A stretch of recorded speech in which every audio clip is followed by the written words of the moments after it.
Ethan Caldwell looked at his wife with pure disgust, tossing a crumpled credit card statement onto the kitchen island.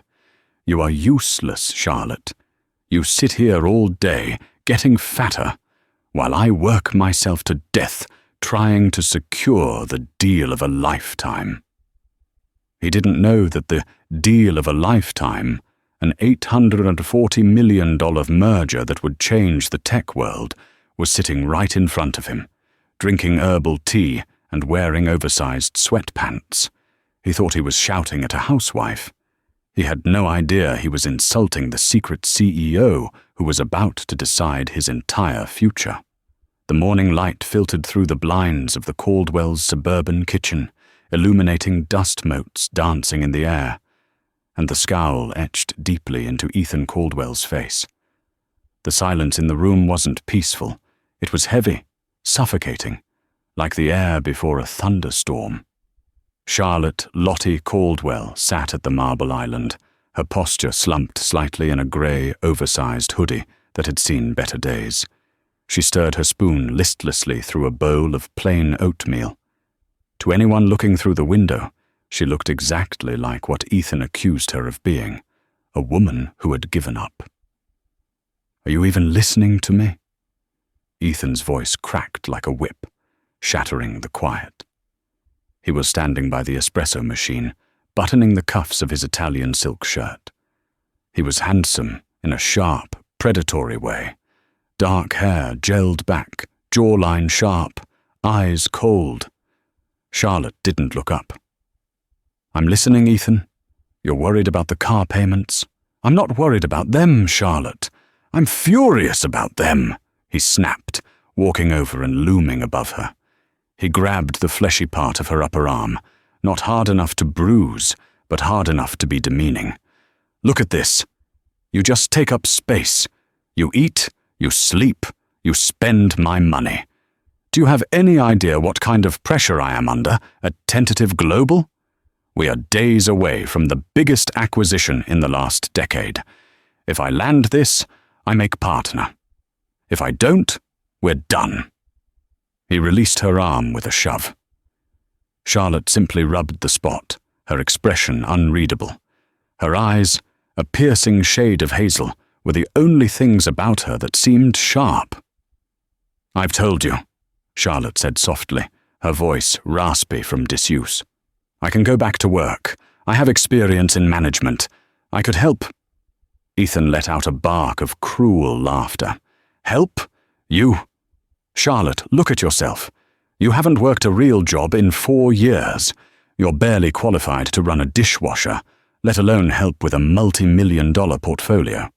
My clients expect excellence. They expect image. You—" He gestured vaguely at her body, hidden beneath the baggy clothes. "You are an embarrassment. If I took you to the gala tonight, people would think I've given up on life."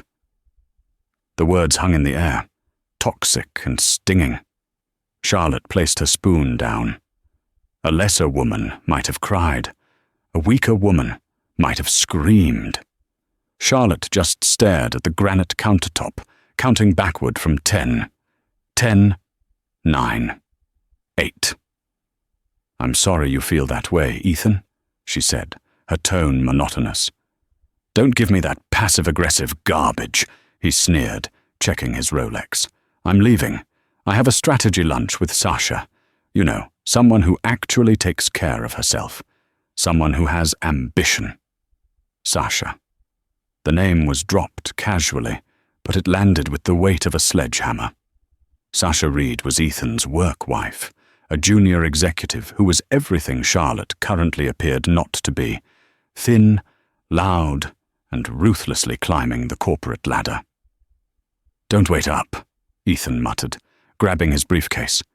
He paused at the door, looking back one last time. "And for God's sake, Charlotte, try to do something productive today.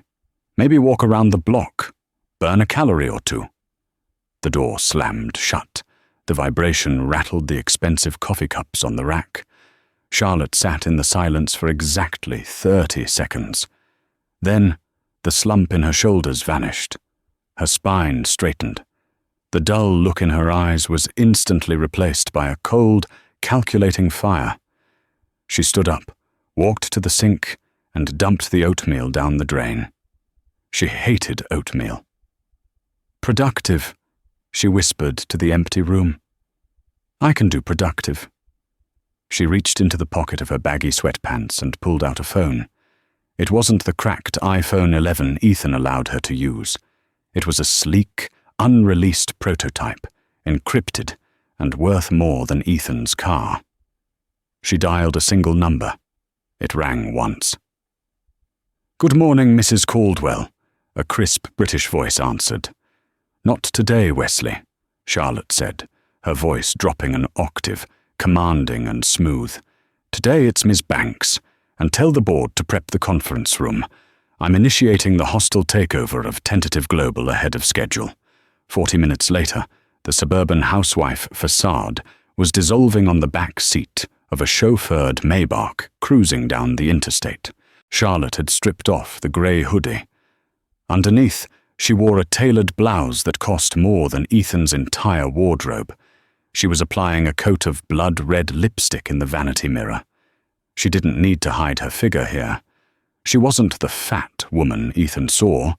She was curvy, yes, but powerful, imposing, and carried herself with the grace of a queen panther.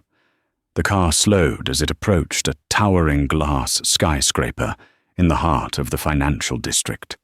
The building was a monolith of steel and ambition, the headquarters of Omnicorp, a holding company so vast it had its fingers in everything from aerospace to pharmaceutical logistics.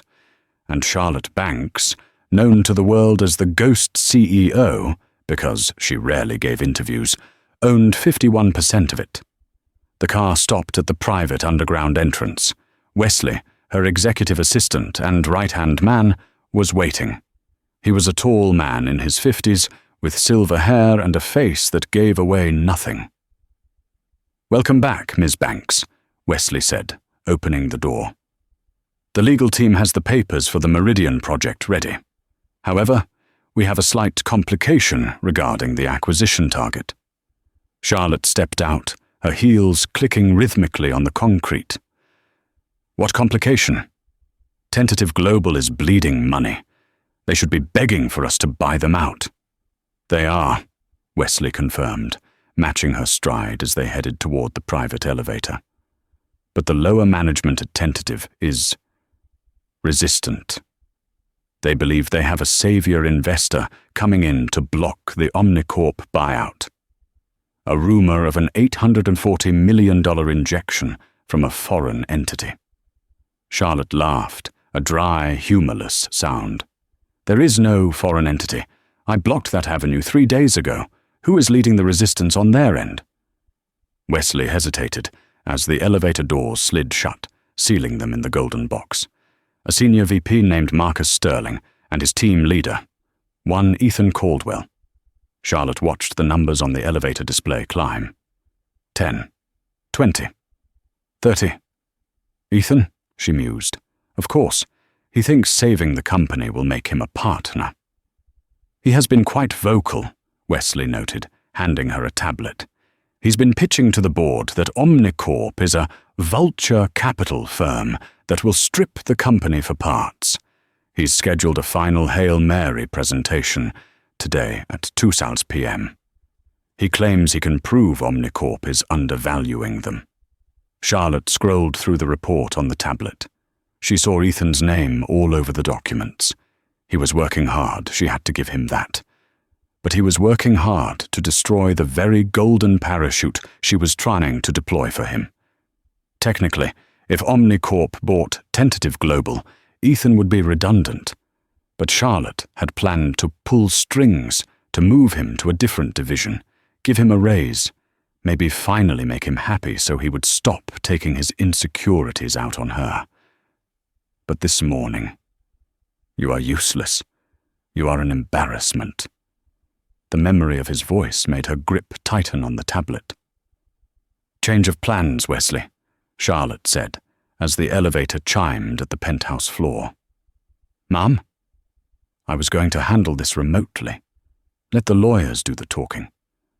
But if Mr. Caldwell wants to give a presentation on why my company is the villain, I think I should be there to hear it."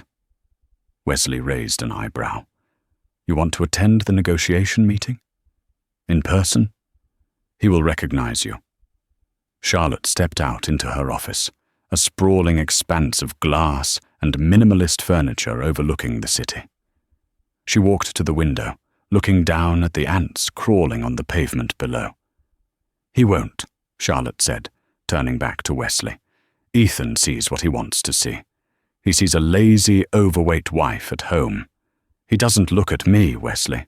He hasn't looked me in the eye in 2 years. Besides," she walked over to her desk and pressed a button, revealing a hidden compartment. Inside sat a pair of thick-rimmed designer glasses and a sharp, severe blazer that changed her silhouette completely. She pulled her hair back into a severe, tight bun. "I'm not going as Charlotte. I'm going as the CEO of Omnicorp, and it's about time my husband met his boss." The conference room at Tentative Global was smelling of fear and stale coffee. Ethan Caldwell was pacing the length of the room, his tie slightly loosened. He was sweating. This was it. The $840 million valuation hung in the balance. If he could convince the Omnicorp representatives that Tentative Global was worth more alive than dead, he would be a hero. Sitting at the table was Sasha Reed, scrolling on her phone. She looked bored. "Stop pacing, Ethan. You're making me dizzy," Sasha said, not looking up. "They're just suits. We dazzle them with the Q3 projections, hide the debt in the long-term liabilities column, and we're golden." "You don't understand, Sasha," Ethan hissed. "Omnicorp sends sharks. They don't send mid-level managers.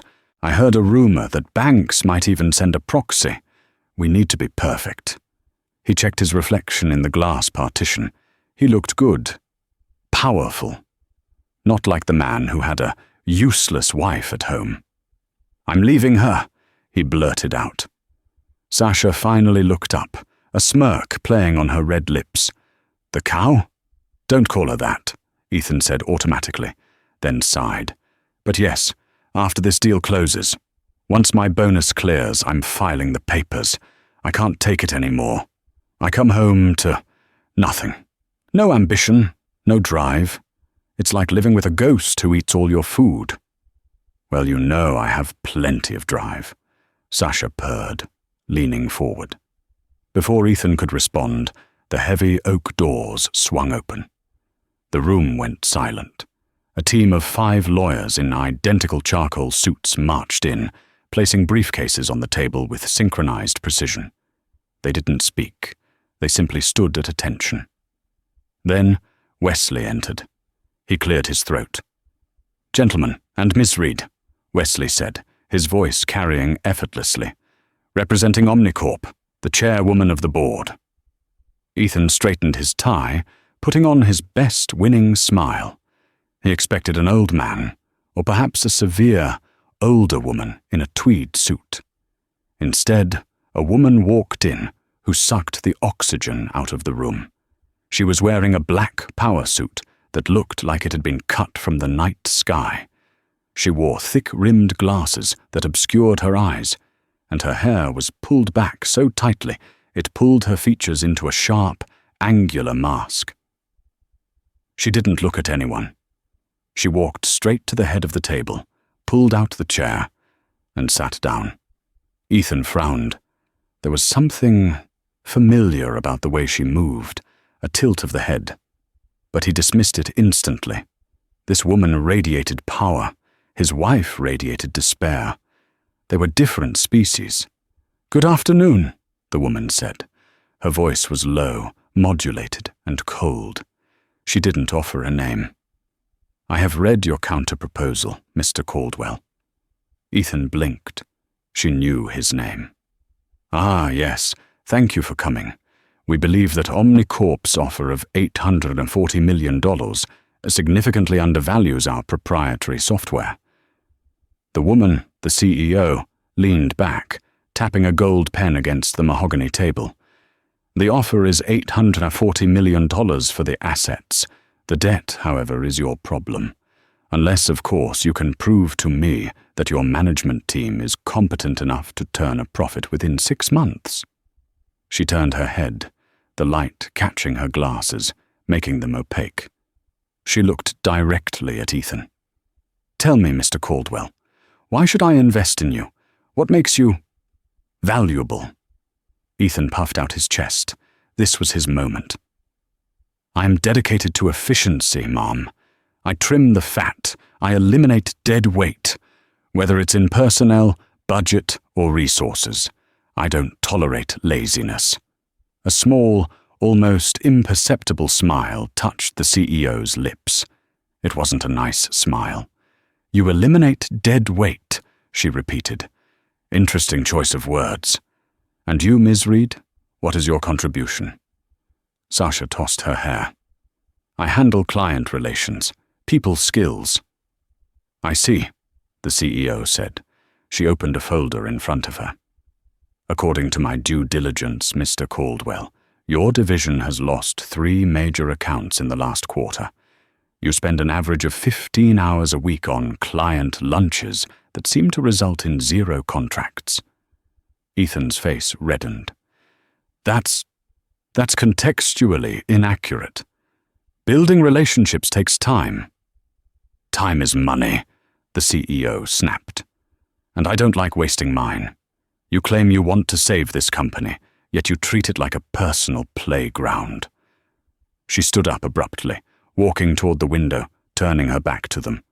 "I'm willing to give you a chance, Mr. Caldwell, a personal chance. Tonight, Omnicorp is hosting a gala for the prospective merger partners. Bring your spouse." Ethan froze. "My spouse?" "Yes," the CEO said, still facing the window. "I believe a man's domestic life reflects his professional stability.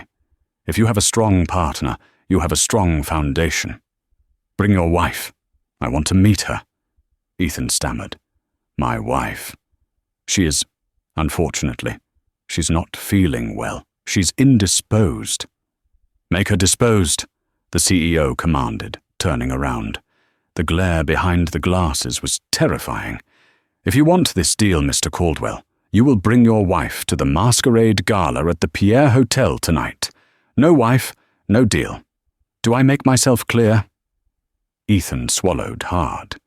He looked at Sasha, who looked furious. "Crystal clear," Ethan whispered.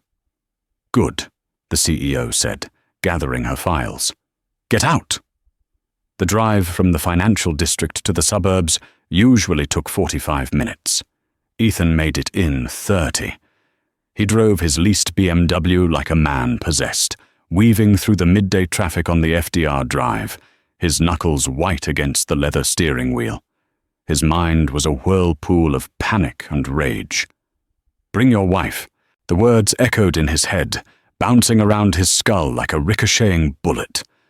Of all the demands the mysterious Omnicorp CEO could have made, this was the one he couldn't fake. He couldn't forge a signature. He couldn't fudge a spreadsheet. He had to produce a human being, specifically, the human being he had spent the last 2 years emotionally dismantling. He tapped the Bluetooth button on his dashboard. "Sasha, pick up." "I'm here."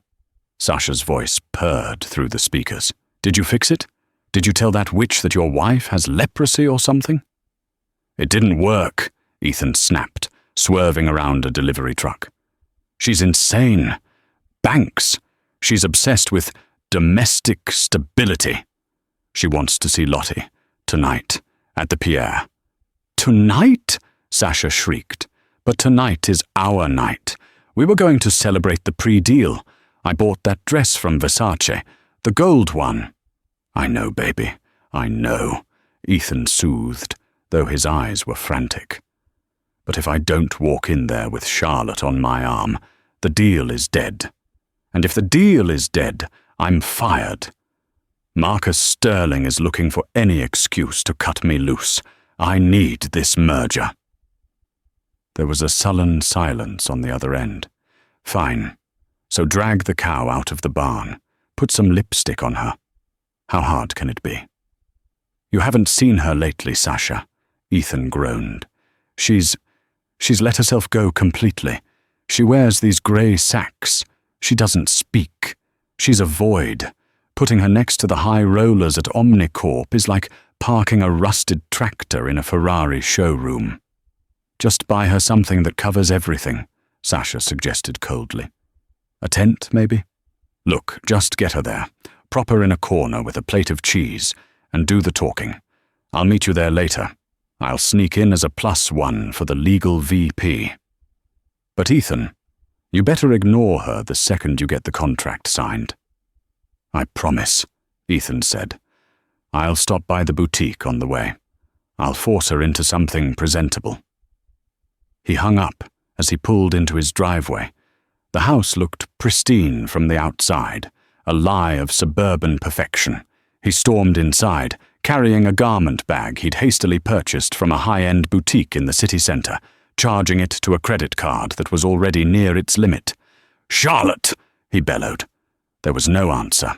He ran up the stairs, throwing open the bedroom door. Charlotte was lying on the bed, still in her sweatpants, reading a paperback novel. Or at least she appeared to be.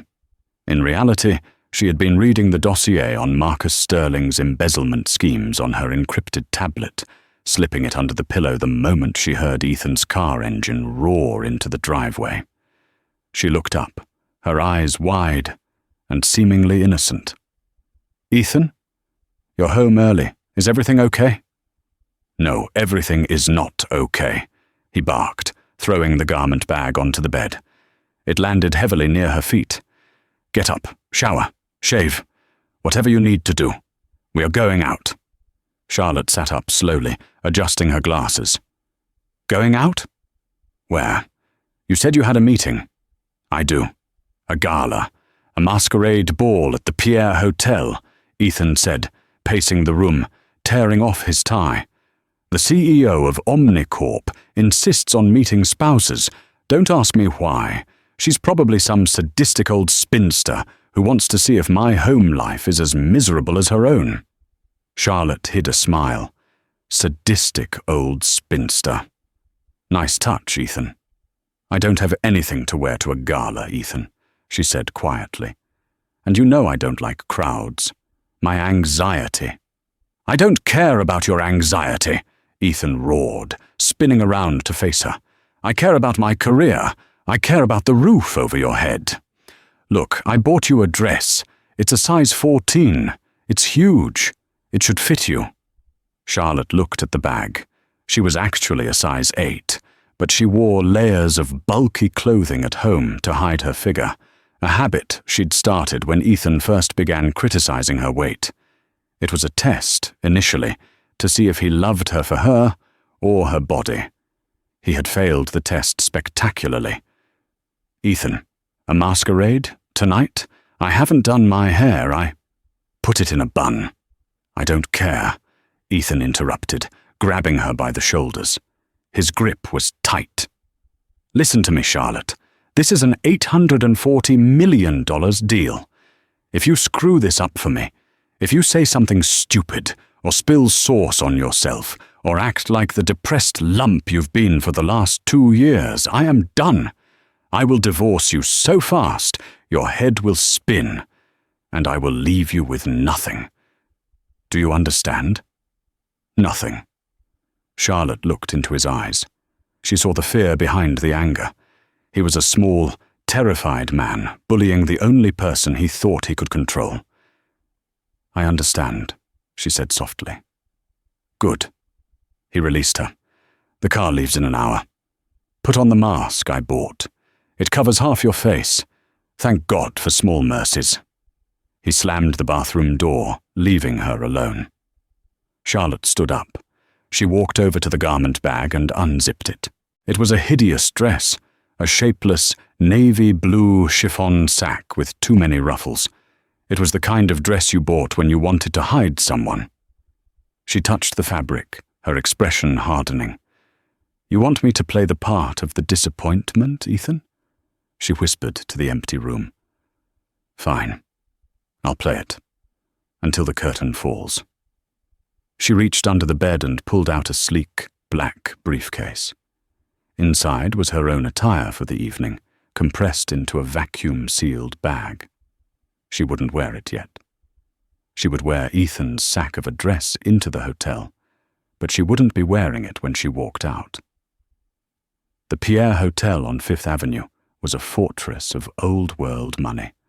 A line of limousines snaked around the block, depositing captains of industry, tech moguls, and foreign dignitaries onto the red carpet. The air smelled of expensive perfume, exhaust fumes, and roasted chestnuts from a vendor on the corner. Ethan Caldwell's leased BMW looked out of place among the Bentleys and Rolls-Royces, but the valet took the keys without a sneer, trained in professional indifference. Ethan stepped out, adjusting his tuxedo. He put on a black domino mask, which hid the sweat beading on his forehead. He walked around to the passenger side and opened the door. "Come on, and keep your head down," he hissed. Charlotte emerged. She was wearing the navy blue ruffled dress. It hung on her awkwardly. She had pinned her hair back in a messy, loose bun, and she wore no makeup visible behind the silver mask Ethan had forced on her. She looked frumpy. She looked out of place. She looked exactly like the anchor Ethan believed she was. "Remember," Ethan whispered as he gripped her elbow, steering her toward the revolving gold doors. "You don't speak unless spoken to. If someone asks what you do, you say you're a homemaker. Don't try to sound smart. Don't mention your little online blogs or whatever it is you do all day." "I understand, Ethan," she murmured, her head bowed. They entered the grand ballroom. It was a spectacle of excess. Crystal chandeliers the size of small cars hung from the gold leaf ceiling. A 20-piece orchestra played a waltz on a raised stage. Waiters in white gloves moved like ghosts through the crowd, offering flutes of vintage champagne. The room was filled with masks, Venetian beaks, feathered carnival masks, simple black bands. It was a sea of anonymity. Ethan scanned the room frantically. "I need to find the CEO, or Wesley. I need to show them you are here so I can get credit for it, and then I can stash you at a table." "I need to use the ladies' room, Ethan," Charlotte said, clutching her stomach. "The car ride, I feel a bit nauseous." Ethan rolled his eyes so hard it was visible even through his mask. "Of course you do. God, you are fragile. Fine, go, but be quick. I'll be at the bar." He watched her shuffle away toward the restrooms, a shapeless blue blob in a sea of diamonds and silk. He felt a wave of shame so potent it almost choked him. "How did I end up with her?" he thought. "I deserve a queen. I deserve someone like Sasha." He turned toward the bar, ordering a double scotch. He checked his phone. Sasha was here somewhere, wearing a gold mask. While Ethan nursed his drink and scanned for his mistress, Charlotte entered the ladies' lounge. It was empty, save for an attendant in the corner. Charlotte approached the attendant, a woman she had personally hired 3 years ago. "Good evening, Miss Banks," the attendant said, locking the main door and flipping the sign to occupied. "Your suite is ready." Charlotte didn't just go to a stall. She walked through a service door in the back of the lounge that led to a private dressing area reserved for VIPs. In a flurry of motion, the transformation began. The navy blue sack dress was unzipped and thrown into a corner. The oversized padding she wore around her waist, the fat Ethan hated so much, was unstrapped and discarded. Underneath, Charlotte was toned and strong. She stepped into a gown she had commissioned from Paris specifically for this night. It was made of black velvet that seemed to absorb the light, cut with a daring neckline and a slit that went up to her thigh. It fit her like a second skin, revealing a silhouette that was hourglass perfection. She sat at the vanity. The attendant worked quickly, pinning her hair up into an intricate architectural style that added 3 inches to her height. A layer of bold, dark makeup was applied. Smoky eyes, blood-red lips. Finally, the jewelry. A diamond choker worth $3 million and a mask. This mask was not the cheap silver plastic Ethan had bought. It was filigree gold, encrusted with black diamonds. It covered the upper half of her face, but it didn't hide her eyes. It framed them, making them look predatory. Charlotte stood up and looked in the mirror. Lottie the housewife was dead. The shark of Wall Street had arrived. "How do I look, Maria?" Charlotte asked. "Like you're about to fire everyone." Maria grinned. "Not everyone," Charlotte said, smoothing the velvet over her hips. "Just one." She checked her watch. It was time for the keynote. She exited not through the bathroom, but through the private service corridor that led directly to the backstage area of the ballroom. Ethan was on his third scotch. He was starting to panic. Charlotte had been gone for 20 minutes. If she had run away, he was dead. "Ethan," a husky voice whispered in his ear. He turned. It was Sasha. She was wearing a stunning gold dress that left little to the imagination and a matching gold mask. She looked expensive. "Sasha, not now," Ethan hissed, looking around. "I can't find my wife. She went to the bathroom and vanished." "Maybe she got stuck in the stall," Sasha giggled, taking a sip of his drink. "Forget her. Have you seen the CEO yet? Rumor has it she's here. People say she's the woman in the black velvet on the balcony." Ethan looked up. On the mezzanine level overlooking the dance floor, a woman stood alone. She was clad in black velvet, holding a champagne flute with a boredom that suggested she owned the building. She was breathtaking. Even from this distance, the power radiated off her. "That's her?" Ethan asked, entranced. "She looks incredible." "Go talk to her," Sasha urged. "Charm her. Forget the cow. If you land the CEO, you don't need to show off your wife." Ethan straightened his tie. It was a Hail Mary pass. "You're right. I'm going up there." He navigated the stairs, heart pounding. He had to bypass 2 security guards who stopped him. "I'm Ethan Caldwell, Senior VP of Tentative Global. I have a scheduled integration meeting," he lied smoothly. The guards checked their earpieces. Surprisingly, they stepped aside. "Ms. Banks will see you." Ethan walked onto the balcony. The noise of the party faded slightly up here. The woman in black was facing the crowd below, her back to him. The curve of her spine, the elegance of her neck. It was mesmerizing. "Ms. Banks?" Ethan said, his voice trembling slightly. The woman turned slowly. The black diamond mask caught the light. Her lips were painted a dark crimson. She didn't smile. "Mr. Caldwell," she said. Her voice was different, lower, sharper, with a clipped transatlantic accent that Charlotte never used. "You seem to be unaccompanied. I gave you specific instructions." Ethan gulped. He stepped closer, trying to use his physical presence, usually his best asset. "My wife is here, Miss Banks. She is downstairs. She's not feeling well. To be honest, she's not cut out for this world." "Your world?" The CEO tilted her head. "And what world is that?" "The world of excellence," Ethan said, moving to stand beside her at the railing. "My wife. She's a simple woman. She has no ambition. She let herself go years ago. I try to motivate her. I try to push her, but it's like pulling a dead weight." "Is that so?" The CEO took a sip of champagne. "It must be very difficult for a man of your potential to be tethered to someone so useless." Ethan felt a surge of validation. She understood. "It is. It's exhausting. I practically run Tentative Global single-handedly while dealing with her incompetence at home. I'm actually planning to leave her. Once this deal is closed, of course." "Of course," the CEO said. Because you need the bonus. I need the freedom, Ethan corrected, trying to sound noble.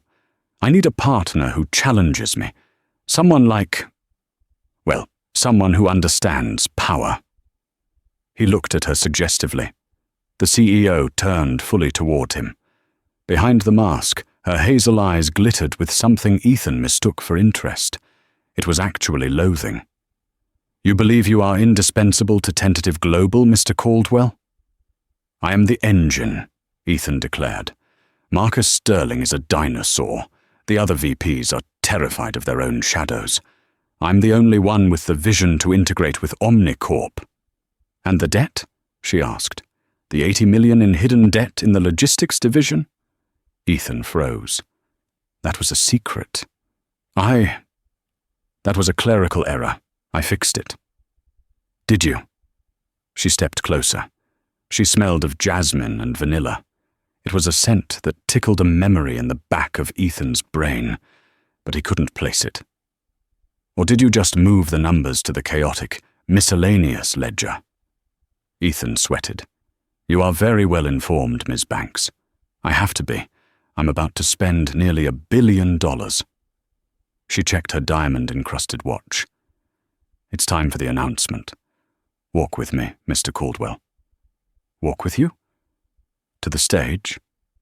Ethan's heart soared. This was it. The endorsement. Yes. I think it's important the shareholders see exactly who they are getting into bed with. She took his arm. Her grip was strong, steel beneath the velvet glove. She led him not to the stairs, but to the central podium that overlooked the entire ballroom. As they appeared, the music stopped. The spotlight swung up, blinding Ethan for a moment. He squinted, smiling, waving to the crowd. He saw Sasha down below, her mouth open in awe. He was standing next to the most powerful woman in the city. He had made it. Wesley stepped up to the microphone. Ladies and gentlemen, Wesley boomed, the moment we have been waiting for. Please welcome the CEO of Omnicorp, Ms. Charlotte Banks. Ethan froze. Charlotte? He looked at the woman beside him. Banks? He chuckled nervously. Funny, he whispered to her. Her name is Charlotte, too. My wife, I mean. The woman leaned into the microphone. Her voice boomed through the speakers, silencing the room. Good evening, she said. Tonight is a night of revelation. We often look at things, companies, investments, people, and we think we know their value. We judge them by their cover. We judge them by their current state. She paused, looking down at the crowd, then turned her head slowly to look at Ethan. Sometimes, she continued, her voice turning icy, we look at an asset and call it useless. We call it dead weight. We think it has no value because it doesn't look the way we want it to look. Ethan's smile was starting to falter. The sweat was running down his back. The phrasing, it was too specific. But a smart investor knows that true value is often hidden, she said, and a smart investor never, ever insults the person holding the checkbook. She reached up with both hands. Ethan watched in slow motion. The crowd held its breath. She untied the silk ribbon at the back of her head. The gold, diamond-encrusted mask fell away. Ethan stared. The face was sharper than he remembered. The makeup was bolder. The eyes were hard as flint. But there was no mistaking it. It was the woman he had yelled at this morning. It was the woman he had thrown a size 14 dress at. It was the woman he had called a cow. Hello, Ethan, Charlotte said, her voice amplified by the speakers, echoing through the silent ballroom. I believe you were just telling me about how much you wanted to divorce me. Ethan's knees gave way. He gripped the podium to stop himself from falling. Lottie, he squeaked. That's Miss Banks to you. She smiled, and it was a smile that promised absolute destruction. The silence that befell the grand ballroom of the Pierre Hotel was absolute. It was a physical weight, pressing down on the chest of every guest, waiter, and musician. 300 masks were turned upward toward the stage, where the unthinkable had just happened. Ethan Caldwell stood frozen, his hand still gripping the podium as if it were the only thing keeping him from dissolving into the floor. His brain was misfiring, unable to bridge the gap between two irreconcilable realities. There was Charlotte, his wife, the woman he had left at home in a baggy hoodie, the woman he had ridiculed for eating oatmeal, the woman he had called a fat, useless cow less than 12 hours ago. And there was Ms. Banks, the billionaire shark of Wall Street, the architect of the merger, the woman holding his life in her manicured hands. They were the same person. "Lottie?" Ethan whispered again, his voice cracking into the microphone. The sound screeched through the speakers, making several guests wince. "But how? You're at home. You're watching TV." Charlotte stepped away from him, creating a chasm of distance that felt miles wide. She didn't look at him with love, or even with the hurt he was used to seeing. She looked at him with the clinical detachment of a coroner examining a corpse. "I haven't watched TV in 4 years, Ethan," she said, her voice projecting clear and cold to the back of the room. "While you were out, networking." She made air quotes with her fingers that cut like knives. "I was building Omnicorp's European division. While you were sleeping in on Sundays, I was on conference calls with Tokyo.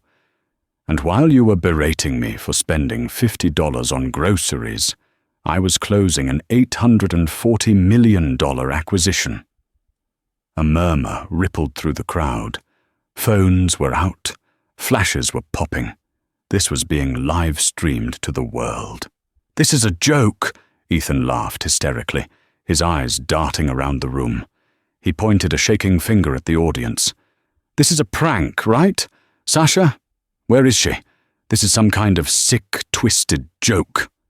Charlotte gestured to the tech booth. "Wesley, if you please. Slide 1. The massive projection screen behind them, which was supposed to display the merger logo, flickered to life. It didn't show a logo. It showed a high-resolution photograph of a bank statement. "You asked me earlier what makes you valuable, Ethan," Charlotte said, turning to look at the screen. "You claimed you were the engine of Tentative Global. You claimed you trimmed the fat." "Charlotte, don't!" Ethan begged, realizing what was on the screen. "Please, we can talk about this at home." "We don't have a home, Ethan. The house is in my name. I bought it before we met. You just pay the utilities," she corrected him mercilessly. "And as for trimming the fat, let's look at your expenses."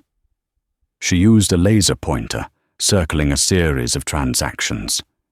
"Here we have $45,000 listed as client entertainment at the Gilded Cage," Charlotte narrated. "However, the Gilded Cage is a jewelry boutique, and I certainly never received any jewelry. Did any of the clients here receive a diamond bracelet from Mr. Caldwell?" Silence from the floor. "I didn't think so," Charlotte continued. Slide 2. The screen changed. It was a split screen. On one side, Ethan's company calendar marked Critical Strategy Meeting. On the other side, a time-stamped photo of Ethan and Sasha Reed sitting on a beach in the Hamptons, drinking margaritas. The crowd gasped. It was brutal. It was undeniable. "You told me this morning that you were under immense pressure," Charlotte said, turning back to face him. Her eyes were blazing. "You told me I was useless because I didn't contribute. You told me I was an embarrassment. Meanwhile, you have been siphoning company funds to pay for a mistress who, frankly, gives terrible investment advice." Ethan felt the blood drain from his face. He looked down into the crowd. Sasha Reed was trying to push her way through the guests toward the exit, shielding her face with her gold mask. "Ms. Reed," Charlotte called out, "please don't leave. You're part of the team, aren't you?" Security guards at the doors stepped in front of Sasha, blocking her path. The room turned to look at the terrified mistress. "I didn't know!" Sasha shrieked, her voice shrill. "I swear, he told me he was single. He told me he was the CEO. He made me charge the card." "You're lying," Ethan screamed from the stage, his composure finally shattering completely. "You begged for that bracelet.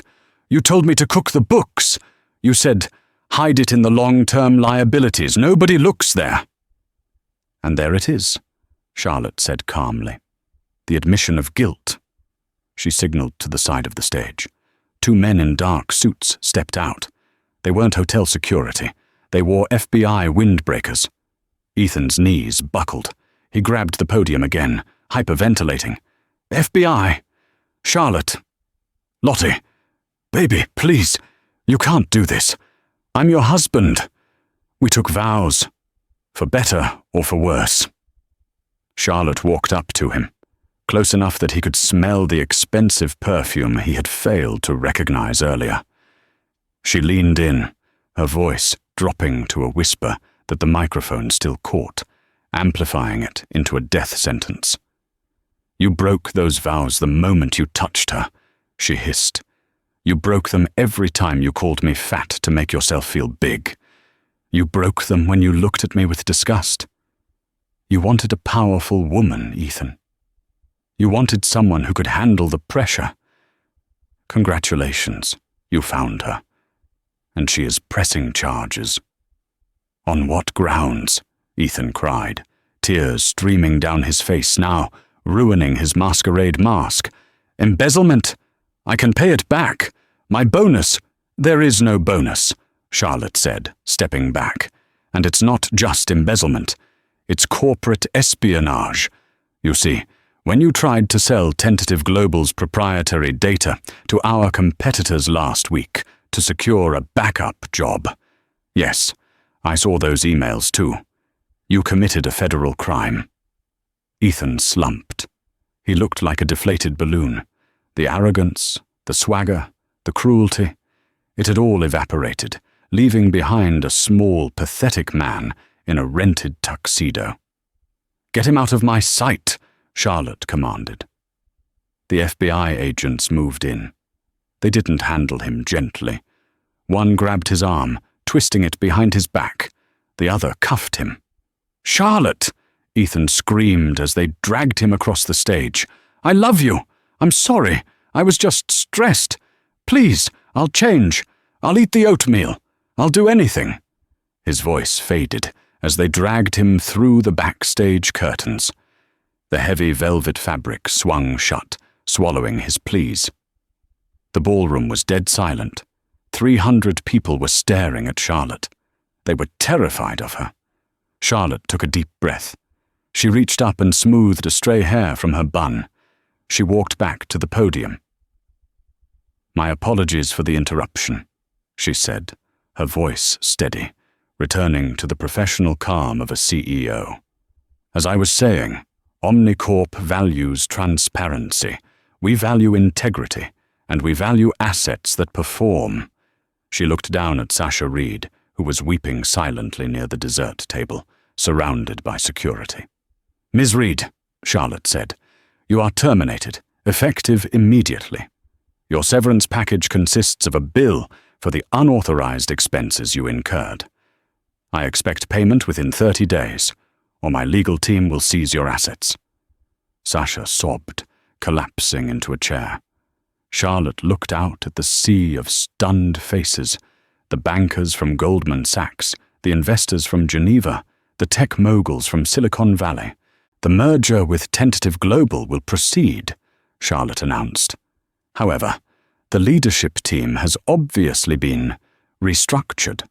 We will be rebuilding the company from the ground up. We will value hard work. We will value loyalty. And we will never, ever judge a book by its cover." She raised her glass. "To the future. To the future!" The crowd roared back, partly out of respect, partly out of fear. The autumn leaves were falling in Central Park, painting the sidewalk in shades of gold and rust. Charlotte sat on a park bench, wrapped in a cashmere coat, watching the world go by. She wasn't hiding in a hoodie anymore. She didn't need to. Her phone buzzed. It was Wesley. "Ms. Banks," Wesley said, "the final papers have been processed. The divorce is absolute." "And the settlement?" Charlotte asked, taking a sip of her coffee. "Mr. Caldwell contested it, of course," Wesley said, a hint of amusement in his voice. "He tried to claim spousal support. He argued that he had become accustomed to a certain lifestyle." Charlotte laughed softly. "And what did the judge say?" The judge reminded him that federal prison does not require a lifestyle budget. He was sentenced this morning. 5 years for fraud and embezzlement. He'll be eligible for parole in 3 if he behaves. "Good," Charlotte said. She felt a weight lift off her chest that she hadn't realized was still there. And the other matter? Ms. Reed declared bankruptcy yesterday. She's moved back to Ohio to live with her parents. "Tragic," Charlotte said, without an ounce of sympathy. She hung up the phone and took a deep breath of the crisp air. For 2 years, she had played a role. She had made herself small so Ethan could feel big. She had dimmed her light so he wouldn't be blinded. She had absorbed his insults, his neglect, and his cruelty, hoping that the man she married was still in there somewhere. But that man never existed. Ethan loved the idea of success, not the work required to achieve it. He loved the image of a wife, not the human being. Charlotte stood up.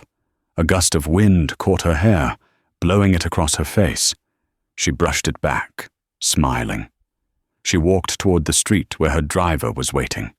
A young man in a suit rushed past her, talking loudly on his phone. "Yeah, I told my wife she needs to step it up," the man was saying aggressively. "She's just sitting around while I'm out here grinding." Charlotte stopped. She turned and looked at the stranger. "Excuse me," she said. The young man stopped, annoyed. "Yeah? What?" Charlotte looked him up and down. She saw the cheap shoes, the insecure posture, the desperation in his eyes.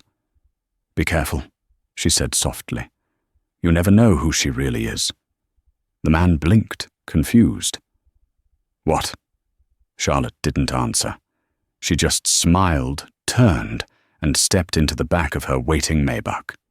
As the car pulled away, merging into the stream of traffic, she opened her laptop. There was another company in London that was underperforming, another CEO who was stealing from the pension fund, another mess to clean up. Charlotte Banks had work to do, and this time she wasn't waiting for anyone's permission to shine. This story serves as a brutal reminder that arrogance is often the precursor to a fall. Ethan Caldwell made the fatal mistake of confusing kindness with weakness and silence with stupidity. He treated his wife as an accessory to his life rather than a partner, never realizing that she was the very foundation upon which his career rested. In a world obsessed with image, likes, and status, it is easy to forget that true power often moves in silence. Ethan chased the flashy illusion of Sasha and the validation of a title, blind to the diamond he already had at home. His downfall wasn't just caused by his crimes, it was caused by his character. He underestimated the person he should have cherished the most, and in doing so, he signed his own warrant. The next time you feel tempted to judge someone by their appearance, or the next time you think you are the smartest person in the room, remember Ethan. Remember that the useless person in the corner might just be the one signing your paycheck. If you enjoyed this story of instant karma and dramatic revenge, please smash that like button. It really helps the channel. Don't forget to share this video with someone who needs a reminder to stay humble, and subscribe for more stories where the underdog bites back. Hit the bell icon so you never miss a twist.